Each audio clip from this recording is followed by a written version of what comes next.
আসসালামু আলাইকুম। প্রিয় শিক্ষার্থীরা, তোমাদের নতুন শিক্ষা কারিকুলামের বেশ কিছু কার্যক্রম কিন্তু স্থগিত করা হয়েছে।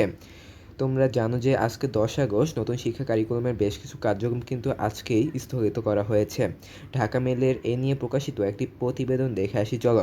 সেখানে বলা হয়েছে নতুন শিক্ষা কারিকুলামের বেশ কিছু কার্যক্রম স্থগিত করা হলো। এখানে আরও বলা হয়েছে নতুন শিক্ষা কারিকুলামের অধীনে কর্মশালা, প্রশিক্ষণ, গবেষণা, পরিমার্জন ও সংশোধন কাজ স্থগিত করেছে জাতীয় শিক্ষাক্রম ও পাঠ্যপুস্তক বোর্ড এনসিটিবি।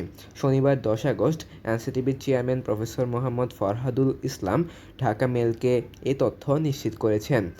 তিনি বলেন, শিক্ষা কারিকুলাম স্থগিত করা হয়েছে বলে অনেকের কাছে ভুল খবর যাচ্ছে। শিক্ষা কারিকুলাম স্থগিত করার ক্ষমতা এনসিটিবির নেই। এটা শিক্ষা মন্ত্রণালয়ের কাজ। আগামীকাল থেকে বগুড়ায় আমাদের কর্মশালা শুরু হওয়ার কথা ছিল, সেটি আপাতত স্থগিত করা হয়েছে। ফরহাদুল ইসলাম আরও বলেন, নতুন এই কারিকুলাম বাতিল হলে সরকারের নির্বাহী আদেশের প্রয়োজন।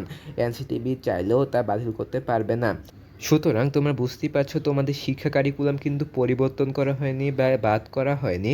তোমাদের শিক্ষা কারিকুলামের কিছু কার্যকলাপ স্থগিত করা হয়েছে। তোমাদের শিক্ষা কারিকুলামের যেমন বগুড়ায় কালকে একটি কর্মশালা ছিল, সেটি স্থগিত করা হয়েছে।